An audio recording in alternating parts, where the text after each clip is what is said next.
नमस्कार।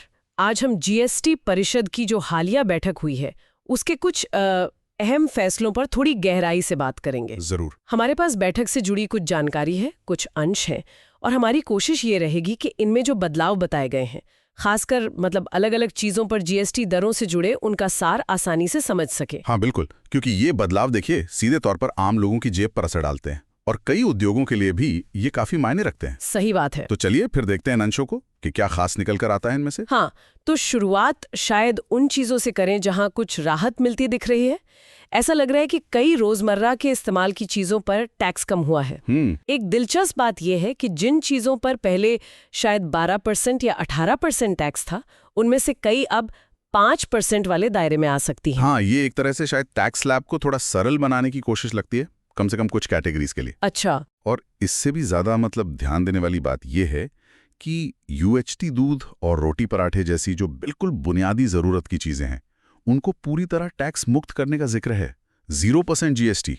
ओह, ये तो बड़ी बात है। हाँ, ये फैसला तो सीधे घर के बजट पर असर डालेगा, है ना? खासकर आजकल जिस तरह की महंगाई है। हाँ, ये वाकई आम आदमी से जुड़ा फैसला लग रहा है।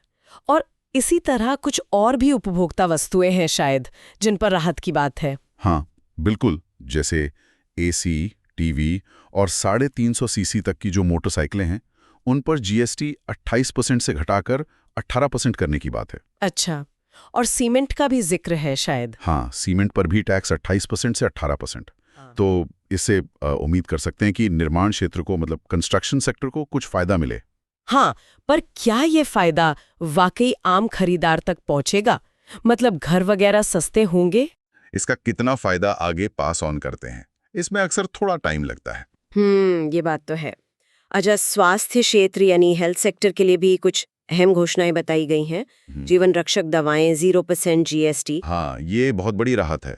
स्वास्थ्य सेवाओं को ज्यादा सुलभ बनाने की दिशा में ये एक आप कह सकते हैं अहम कदम है।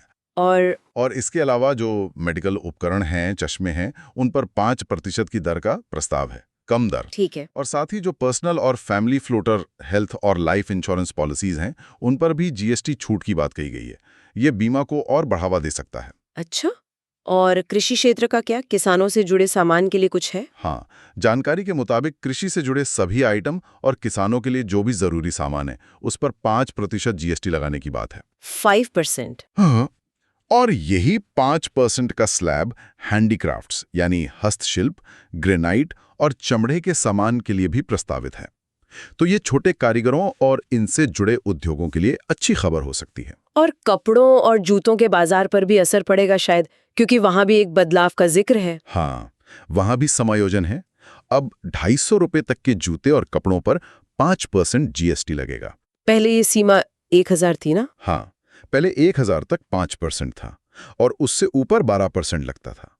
तो अब 1000 से 2500 वाली रेंज भी 5% में आ गई। तो मध्यम वर्ग के जो खरीदार हैं, उनके लिए थोड़ी और गुंजाइश बनेगी। बिल्कुल, इस सेगमेंट में टैक्स कम होने से खरीदारी बढ़ सकती है, रिटेल सेक्टर को फायदा हो सकता है। तो ये तो हुई राहत और समायोजन की बातें, लेकिन क्या कुछ चीजों पर टैक्स बढ़ाने का भी जिक्र है? हाँ, कुछ संकेत हैं। सूत्रों में सिन गुड्स का जिक्र है, वो चीजें जिन्हें सेहत या समाज के लिए ठीक नहीं मानते, जैसे तंबाकू उत्पाद। अच्छा। और जो सुपर लग्जरी चीजें हैं, उनके लिए 40% की एक स्पेशल ऊंची दर का उल्लेख है। 40% काफी ज्यादा है। हाँ, और इसी तरह की 40% दर कार्बोनेटेड या एरेटेड ड्रिंक्स और मीडियम और बड़ी कारों के लिए भी बताई गई है। अच्छा, तो एक तरफ जरूरत की चीजों पर राहत, दूसरी तरफ लग्जरी और सिन गुड्स पर ज्यादा टैक्स। ये एक पैटर्न सा दिख रहा है। हाँ, ये काफी हद तक अपेक्षित लाइन पर है। पान मसाला और तंबाकू पर रिटेल बिक्री मूल्य पर जीएसटी लगाने की बात भी थोड़ी अलग सी है। हाँ, ये टैक्स वसूलने के तरीके में बदलाव का संकेत हो सकता है। और ये भी कहा गया है कि इन पर जो सेस लगता है वो तब तक जारी रहेगा जब तक राज्यों के मुआवजे का भुगतान पूरा नहीं हो जाता। अच्छा, ये राज्यों के राजस्व की चिंता को ध्यान में रखकर किया गया होगा। लगता तो यही है। एक आखिरी बात, सोलर कुकर, हीटर और जो एनर्जी एफिशिएंट उपकरण है, उन पर 5% की कम दर भी बताई गई है। हाँ, तो क्या ये हरित ऊर्जा ग्रीन एनर्जी को बढ़ावा देने का संकेत है? निश्चित रूप से कम टैक्स लगाकर ऐसी चीजों को अपनाने के लिए प्रोत्साहित करना, ये दिखाता है कि पॉलिसी बनाते समय पर्यावरण के लक्ष्यों का भी ध्यान रखा जा रहा है। तो कुल मिलाकर देखें तो जीएसटी दरों में काफी फेरबदल हुए हैं, या यूं कहें कि प्रस्तावित हैं।